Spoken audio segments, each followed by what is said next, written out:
சப்சிடையரி alliance 1798 September 1 Hyderabad நிஜாமுக்கும் British East India கம்பெனிக்கும் இடையே உடன்படிக்கை கையெழுத்தானது. 18ஆம் நூற்றாண்டின் பிற்பகுதியில் இந்தியாவில் மராத்தி, மைசூர், ஹைதராபாத், பஞ்சாப் போன்ற பிராந்திய அரசுகள் இருந்தன. அவை தங்களது ராஜ்யங்களை விரிவுபடுத்தவும் பிராந்தியத்தில் தங்களது ஆதிக்கத்தை நிலைநாட்டவும் முயற்சித்துக் கொண்டிருந்தன. இதற்காக இந்திய ராஜ்யங்கள் தங்களுக்குள்ளேயே போரிட்டு வந்தன. அந்த காலகட்டத்தில் பிரிட்டிஷ் கிழக்கிந்திய கம்பெனி இந்தியாவில் தனது வர்த்தக நலன்களை விரிவுபடுத்தி அரசியல் ஆதிக்கத்தையும் நிலைநாட்டத் தொடங்கியிருந்தது. அவர்களிடம் நவீன ஆயுதங்களை கொண்ட போர்ப்படையும் இருந்தது.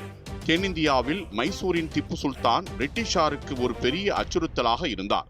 திப்பு சுல்தானுக்கு எதிராக பிரிட்டிஷார் மராட்டியர்கள் மற்றும் ஹைதராபாத் நிஜாமுடன் கூட்டணி வைத்தனர். இந்த சூழலில் பல்வேறு நாடுகளின் மீதும் படையெடுப்பை தொடங்கியிருந்த நெப்போலியன் எகிப்தை கைப்பற்றியிருந்தார். அடுத்ததாக நெப்போலியன் இந்தியாவுக்கு வருவார் என்ற அச்சமும் பிரிட்டிஷாருக்கு இருந்தது.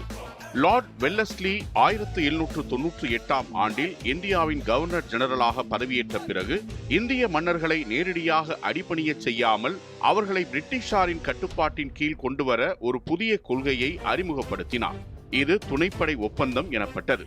1798ஆம் ஆண்டில் ஹைதராபாத் நிஜாமுடன் கையெழுத்தான உடன்படிக்கை இந்த துணைப்படை ஒப்பந்தத்தின் முதல் படியாக அமைந்தது. இதன்படி ஹைதராபாத் நிஜாம் பிரான்ஸ் அதிகாரிகளை தன் படையிலிருந்து நீக்கினார். சப்சிடையரி போர்சஸ் எனப்படும் பிரிட்டிஷ் படைகளை ஹைதராபாத் சமஸ்தானத்தில் தங்க அனுமதித்தார். அந்த படைகளின் பராமரிப்பு செலவை தானே ஏற்க ஒப்புக்கொண்டார். பிற ஐரோப்பிய சக்திகளுடன் தனியாக எந்த உடன்படிக்கையும் செய்வதில்லை என உறுதியளித்தார். இந்த நிபந்தனைகளுக்கு பதிலாக ஹைதராபாத்தை வெளிநாட்டு ஆக்கிரமிப்பிலிருந்து பாதுகாப்பதாக பிரிட்டிஷார் உறுதியளித்தனர். இதன் மூலம் நிஜாமின் வெளிநாட்டு கொள்கையையும் ராணுவ பாதுகாப்பும் கிழக்கிந்திய கம்பெனியின் வசம் சென்றன. பிரிட்டிஷார் எந்த செலவும் இல்லாமல் நிஜாமின் ராணுவ பலத்தை பயன்படுத்திக் கொண்டனர். ஹைதராபாத் நிஜாமுக்கு பிறகு பிற இந்திய மன்னர்களும் இந்த ஒப்பந்தத்தில் கையெழுத்திட வேண்டிய கட்டாயத்திற்கு உள்ளாகினர். இந்த ஒப்பந்தமே இந்தியாவில் பிரிட்டிஷ் பேரரசு உருவாவதற்கான அடித்தளமாக அமைந்தது என்பதை வரலாற்று பக்கங்கள் எடுத்துரைக்கின்றன.